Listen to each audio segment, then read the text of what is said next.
Okay, first one that they really love to test, they test it all the time, is subject-verb agreement. Okay, so meaning the main subject and the verb, they must partner one another accurately and correctly. Okay, so there are 9 variations of SVA that they love to test in editing. And this thing is, these are also rules that you have to follow when you're writing essay. Remember very carefully. Okay, even when you're presenting your comprehension answers, also the same. Okay, if you have your paper with you, it will be great. You can take down some things, okay, or else foolscap paper. The challenging part about SVA is being able to identify, okay, the main subject accurately. Students fail, or rather you struggle with SVA because you don't know which one is the main subject, or you just simply identify it wrongly. Okay, then this one, tragedy. Okay, come. So the first one that they love to test is this thing called the singles club. These are very lonely people. Okay, they don't like partner. So please don't go and make them plural. Okay, make sure they stay lonely and alone. Okay, they can suffer emotional damage. All right, now, so what are they? They are your everyone, each of them, one of them, or even like your none of them. Okay, so these are your subject-verb agreement. They don't like partners. Okay, so make sure they stay lonely. Okay, so this is one that they love to test. Now, next one, come. Direct extreme opposite, the plural partners. Okay, this one must be married. They cannot stay alone. Okay, they cannot stand loneliness. They need to have a pair. So you need to make sure that you understand that whenever you see your plural partners, they are actually with the plural verbs. Okay, now plural partners, the challenging portion is this. You need to know what are your uncountable versus your countable nouns. If you cannot tell them apart, right, this is when you won't even know that this person is a plural partner. Okay, so you have your many, all, most, some, okay, both. These are the ones that they need to make sure that they are with plural verbs. Okay, of course, next one, compound subjects. Basically, and means a +1 situation. So 1 + 1 equals 2. So whenever you have two nouns that are joined together by the word and, they are basically plural, main subjects. Okay, so you must remember that. Now what happens here is in editing, right, sometimes when they split the line into two, students will miss out reading the end. So once you miss out reading the end, your subject-verb agreement will unfortunately fail you because you are blind to the end. Alright, so come, the next one. This is something which I realized PSLE students are pretty good at it, but somehow or other when you reach secondary, right, you seem to have like lost your memory of it. This is the proximity rule. Okay, so come, just a little tip for you. Just remember that the main subject is very far away from the either or neither. Okay, so you can see here, basically either Jeff or Jane. So Jane is your main subject. So this is your MS, therefore this is singular. Then either Jeff or his sister. You realize this is your MS, which is now a plural, and your verb has to be plural. So this is proximity rule. So you realize they are very far away from your either or neither. Okay, so this is something that they love to test. Please try to remember them. Next one, collective nouns. Okay, this set is the one that appears very often. Audience, team, company, furniture, actually they all have to take singular verbs. Because why? They are usually uncountable. Okay, then of course you have your collective nouns with your team members, team leaders, city dwellers or officials. These are plural because they can be counted. Okay, now next one, that pair of genes. When we talk about pair, you are grouping two things to be deemed as one. Okay, so my mistake here, I'm sorry, not plural, it should be singular. Okay, so please bear in mind that. Okay, so next one, also pay attention. Plural form subjects are often singular when presented as a title. So what do I mean by that? Look at your physics, mathematics. Even though it ends with a S, it is not exactly, it is one subject. So that's why you have your singular verb. Okay, your gerunds, okay, are actually loners also. These are basically, you are changing ing verb to be seen as an activity. So when it's an activity, this function as a noun. That means it's one activity. That's why you can say swimming is one activity, therefore was. Okay. Then example things like reading.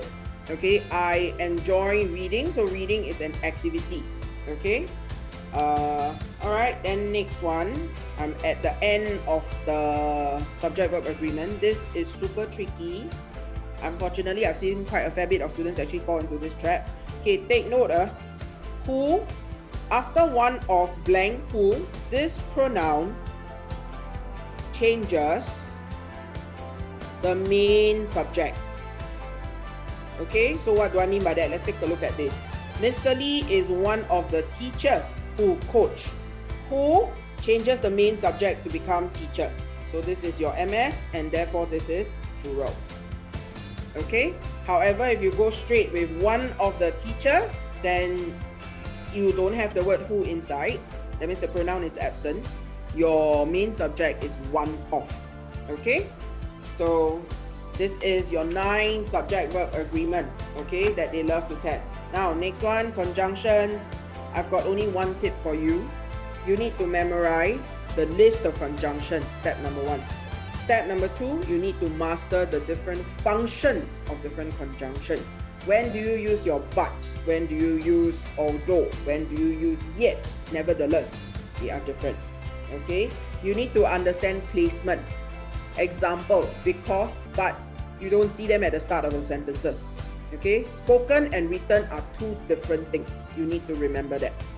Okay? So similarly, I've just a couple of examples here. So some conjunctions, they are usually found in the middle of the sentences. This is how you place them. Then there's also a list of conjunctions which are primarily found at the start of the sentences. Okay, the next popular one is this thing called articles. To me, this is really a P1 question.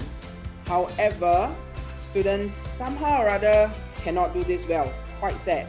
Okay, this one we're going to teach you how to treat this like an MCQ later. Okay, then the next one I have preposition of time. Okay, you need to know at, in, on. Okay, the way to tell them apart, at is very specific. I'm going to meet you at 3 o'clock. Okay, so in is for long period of time. You're talking about in summer, in winter, it's a very long window. On is very specific days and dates. Okay, similarly, there's a list here, so you can go and just memorize it, take a look at it. Preposition of places. Okay, I hope you're not directionally blind. Okay, so long as you're not directionally blind, you should be able to tell when to use on, into, below, above, along. Okay, so I have diagrams here. This is also found in the cheat sheet. You can get it from your teachers. Okay, then next one, pronouns. Okay, they love this. You need to know when to use your I, we, he, she, his, hers, theirs, mine. Okay, all this is important. Unfortunately, this one is the one which I can have students not understanding that it's meant for objects or animals. Okay, so please kind of like go and brush up on it. Okay, another one which is pretty popular is actually what we call comparative and superlative. Comparative is usually for 2 items or 2 people. This is 3 and above. Okay, so like your tallest is your superlative. More is your comparative. Most is your superlative. Okay, so this one must remember. Similarly, you need to learn your list. Okay, the one that they really like to test also, your bad, worst. Okay, this is one that they like to test. Students somehow or other could get it wrong. So next one, word forms. This is another very popular one. Key thing is, I just want you to realize this. Word form is testing your vocab strength. Are you aware when or how if this word has a noun and a verb or an adverb version? If your vocab bank is very, I would say, pathetic or either limited, then that's when you struggle with word form. Okay, another issue about word form is spelling. Because if you roughly know that this word has a noun form or has an adverb form or even has an adjective form, but you don't know how to spell, then you're stuck.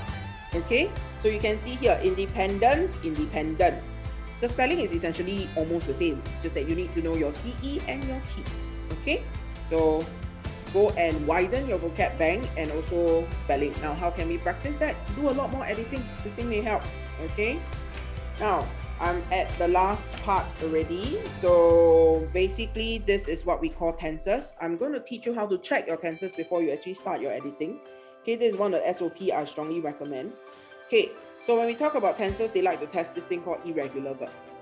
So it means to say that you need to know your irregular verbs because they love this column called the past participle column. Okay, so you need to know like which word is actually, run, they are actually the same. You cannot put, ran is actually your past tense. Okay, so you need to know your columns of your different verbs in order to be able to deal with tenses. Okay, in short, that's about it. That's a quick run through of the different popular grammar rules that school teachers and SEAB really like to test.